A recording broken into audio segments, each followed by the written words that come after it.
Good morning, dear students. Welcome back in our next lecture of economic zoology. As we have already started with chapter 2, that is economic importance of insect, in that the topic lac culture we're going to study in this lecture. This topic, that is economic importance of lac culture, is divided into two main lectures. In first lecture we'll be studying the life cycle of the lac insect, overall precautions taken during the lac culturing and lac processing. All these we'll study in our first lecture, and in the second lecture we'll be studying the economic importance of lac culture. Yes. So the lac is the resinous substance secreted on.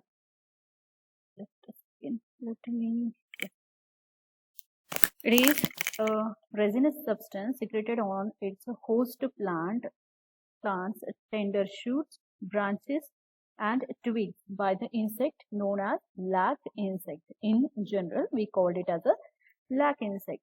Now, this lac insect was first described by the father Tachard. This name is having significance, importance. Tachard. This Tachard. Okay. Father Tachard in 1709, as well as this was also described by the scientist Care. Here is the name. Care in 1782. So they first symbolized this lac insect as a Coccus lacca. Okay, later on, number of scientists, they worked on the life cycle, even uses of the lac insect, applications of lac in various industries, right? So taxonomically, the lac insect is called as Lacifera lacca. So this Lacifera lacca is the old name. Later on, it is renamed as a Caria lacca. Okay, Lacifera lacca is the older name, and later on it is renamed as a Caria lacca. So what is the new name of the lac insect? Is a Caria lacca. So this lac insect, it can be called as a Caria lacca care, or Tachardia lacca care, or it can be called as a Lacifera lacca care. Okay. So this order is with the newer, then middle, and then older name, like that. Then occurrence. So this lac insect is occur in mostly tropical and subtropical regions. Okay, so they are moreover distributed abundantly in the tropical forest of India, as well as in the Myanmar, even Thailand, even China and Vietnam also, where this lac insect can be cultured, can be observed. But up till now, there are 86 species. There are 86 species of the lac insects have been recorded throughout the world, but only 19 species are found in India, which are divided into two main genera, Lacifera or Caria and Paratachardina. Okay, these are the two main genera under which 19 species of the lac insect have been included, been characterized, and these are common in India. Okay, so the lac insects are placed in the family Laciferidae, superfamily Coccoidae, and suborder Homoptera and order Hemiptera. Okay, so it is in fact a scale insect. Let's move ahead. Okay, so there are various strains of the lac insect. The female is crimson colored and about 1.5 mm long. Here in this chart, you can see the number of species of the lac insects belong to the genus Caria. Okay, so number of species I have enlisted from the book, and their respective host plant, which species grown on which kind of host plant. Here is a list of those host plant which harbor this lac insect on their shoot, twig or stem, And here is the host locality, means the area where this lac insect can be observed, the area where this host plant can be observed. So accordingly, that specific type of lac insect is observed in that area. Say for example, Assam or Karnataka. So ficus is the host plant, and on which Carya communis is the species of the lac insect is found, right? So like that you can easily know which is the area, means where is the area in which type of host plant is located, on which type of species of the lac insect can be observed, right?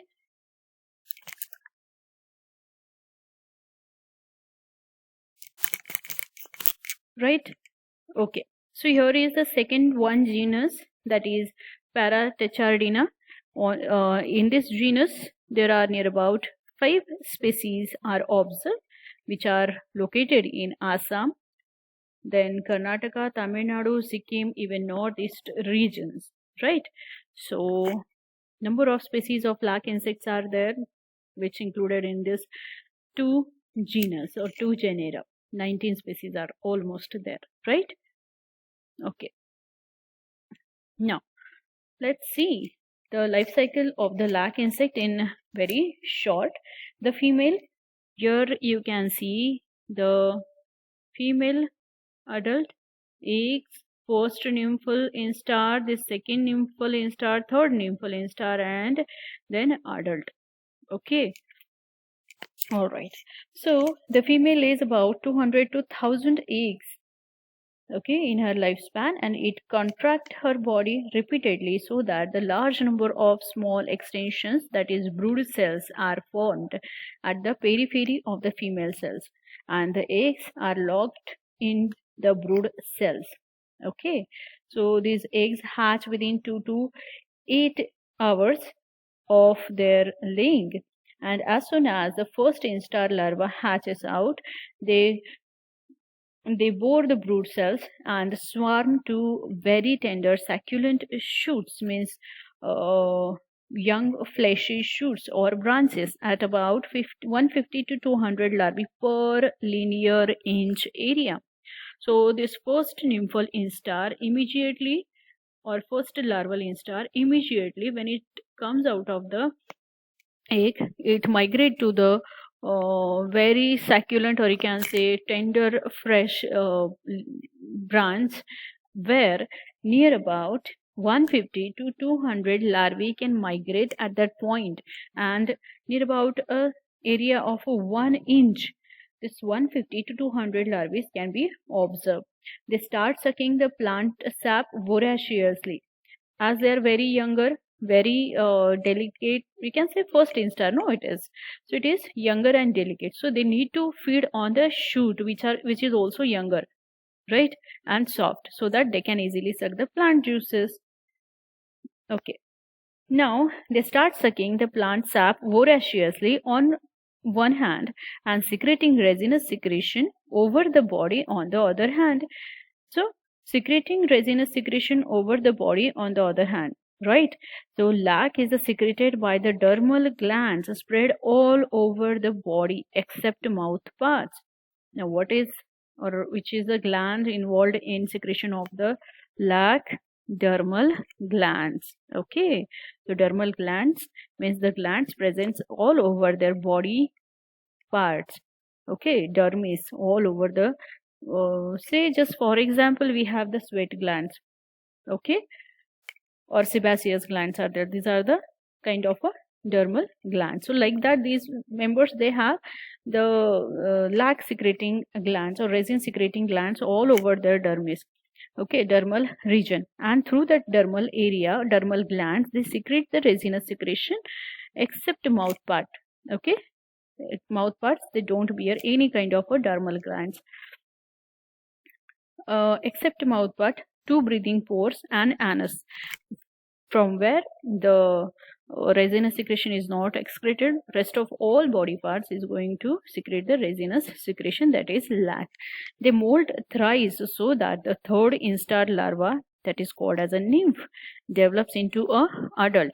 See here, I have listed first instar, that is called as a nymph, then second instar, okay, then first instar larva molted to second instar larva. So the stage in between the first instar and second instar is the first molt.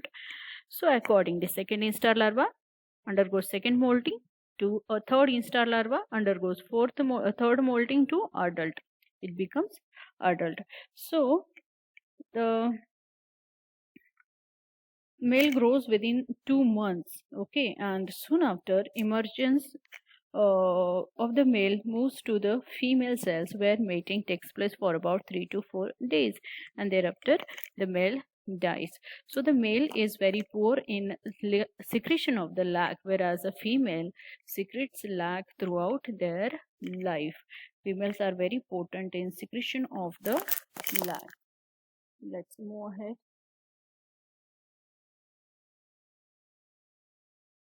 Okay, now here you can see the different host plant, right? So the lac insects are noticed on about 113 host plants in India.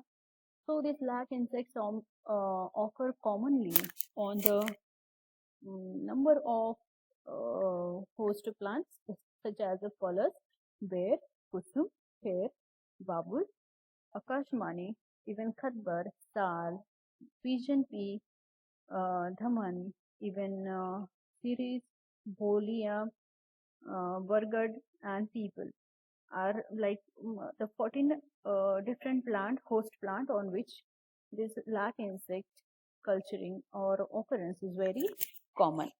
Okay, so this is just an representative image of the,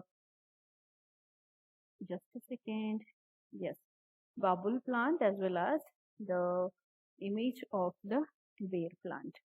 Okay, let's move ahead. Okay, lac harvesting. Hold on, we missed one slide. Lac culture.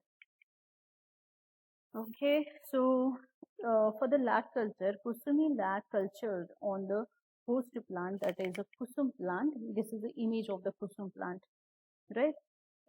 Its a scientific name is Schleichera trijuga. Okay, so that Schleichera trijuga is better in accordance with the industrial parameters and fetches higher price in the market. So it is a large deciduous tree with a fluted, comparatively short trunk and a shady spreading crown. Okay, so these trees, after a period of 5 to 6 years of plantation, can be used for the lac culture in comparison to the other trees. So this is one of the very good tree considered for the lac culture. Now in the culturing of the lac, pruning is again very important step. No doubt we are not going to go in a very detail of the lac culturing, but in short we are going to have a look. So pruning, this is nothing but the selective removal of a certain plants of the certain parts of the plant. Okay, so the first step, the pruning can be done in the January, February, and in second step, the pruning can be done in June, July. So why this is important? Because removal of unwanted plant part is again playing important role so as to give nourishment to the developing lac insect. If the plant grows in very wide way, then what its nourishment is going to divide in that way, right? So the yield, that is lac production, will be minimized. So as to avoid this, pruning is done. Even damaged part, okay, damaged plant part, damaged twig can be removed through the process of a pruning. So this artificial, after pruning, artificial inoculation is again one of the important step involved in the lac culture. So this method by which the lac insects are introduced onto a host artificially is said to be the inoculation or the infection. So each strain of lac insect, especially Kusumi lac, yields 2 crops per year, and this Kusumi strain produces Jethwy and Agani type of lac. So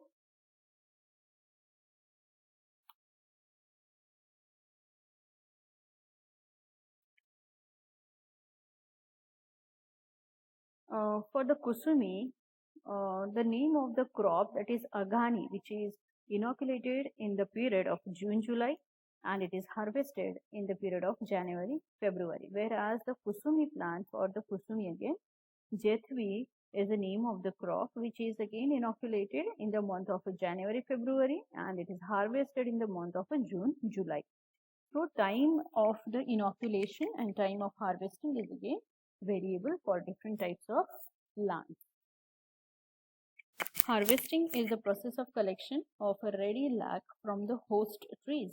So it is done by cutting the lac encrusted twig when the crop is mature, and it may be of two types. Harvesting can be done in two ways: immature harvesting, that is called as a array lac, and mature harvesting, that is called as a mature lac or the stick lac.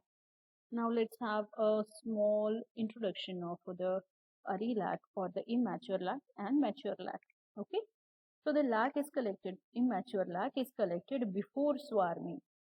Swarming, when the adult is going out for the nuptial flight or marriage flight after breaking its shell. So that is called as a swarming, right? So the lac is collected before swarming, when the insect is inside the shell, inside his home. So at that time it has been harvested, and the lac.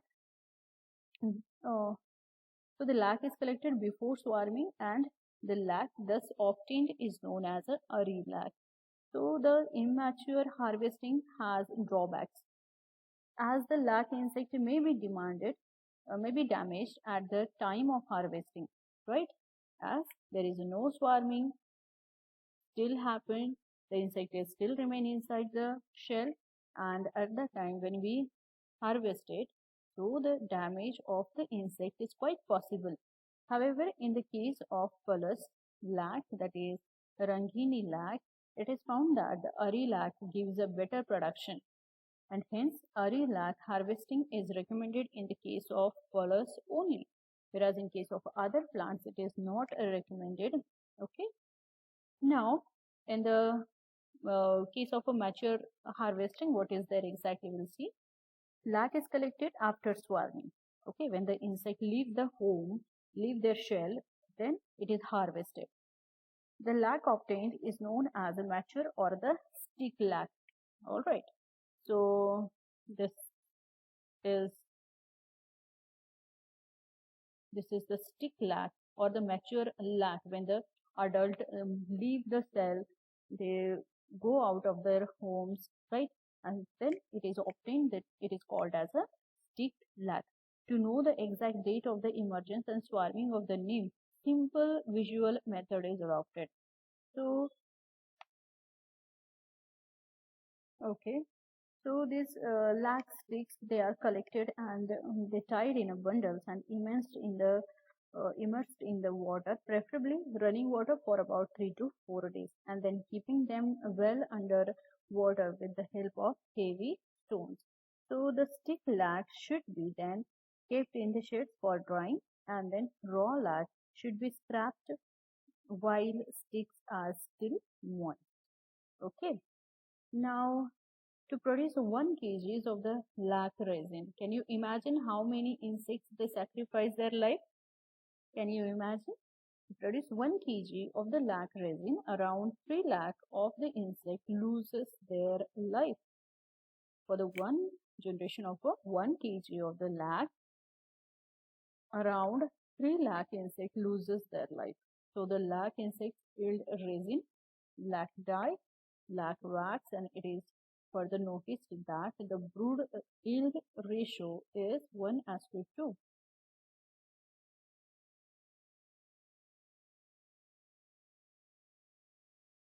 Let's come to the composition of the lac. The major constituent of the lac is the resin. The lac resin is a polyester complex of a straight chain hydroxy fatty acids of C14 and C18 carbon chain. such as alluritic acid, butonic acid, even mono and dihydroxy acids, along with the hydroxyterpenic acid. All these are present in the lac.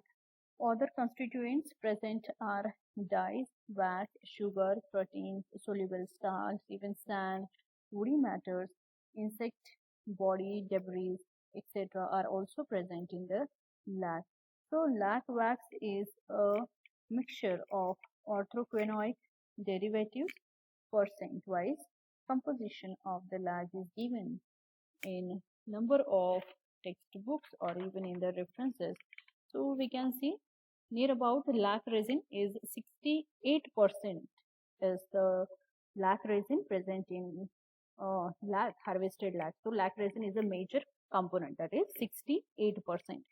Even lac wax is also there, which is again minor component, 6% only. Lac dye is 1 to 2%, and other component just we said now, just like dye, wax, sugar, protein, salt, sandy, woody matters, insect body parts. All these components contribute about 25% of the total lac produced.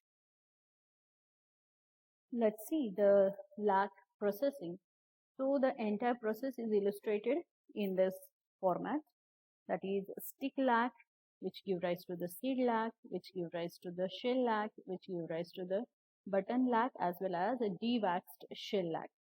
Okay, and then it is further dried, bleached in the sunlight, and it is called as a bleached shell lac, and plus alluritic acid is being produced. We'll just have a small introduction to each type of lac. What is a stick lac? Do you know what is a stick lac? Yes. So after harvesting or immediately whenever the mature lac is produced, whatever mature lac is produced, right, and when it is harvested from the plant, it is called as a stick lac. This crude lac consists of resin, okay, and even lac dye, sand, twig debris, everything, many things are there, but it is called as a stick lac.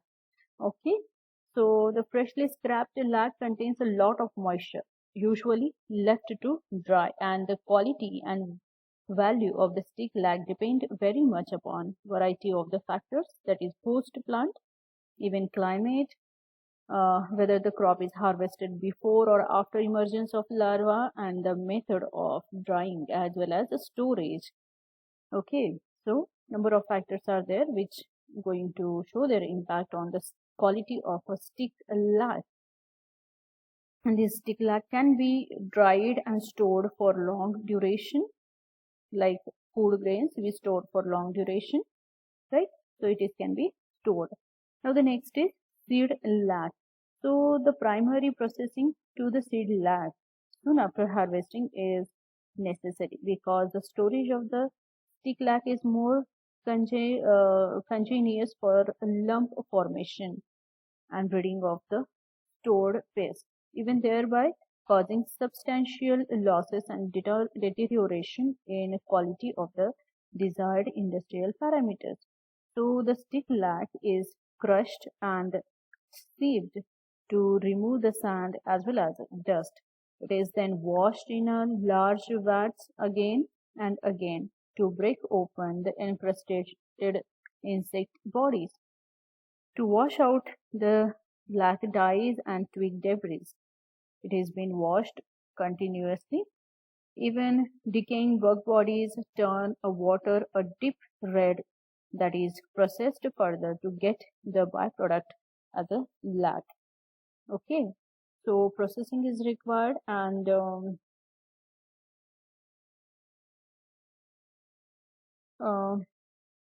the remaining resin, actual pure resin, is dried, winnowed, and sieved to get the semi-refined commercial variety product that is called as a seed lac.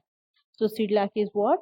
Seed lac is nothing but the dried and sieved semi-refined lac.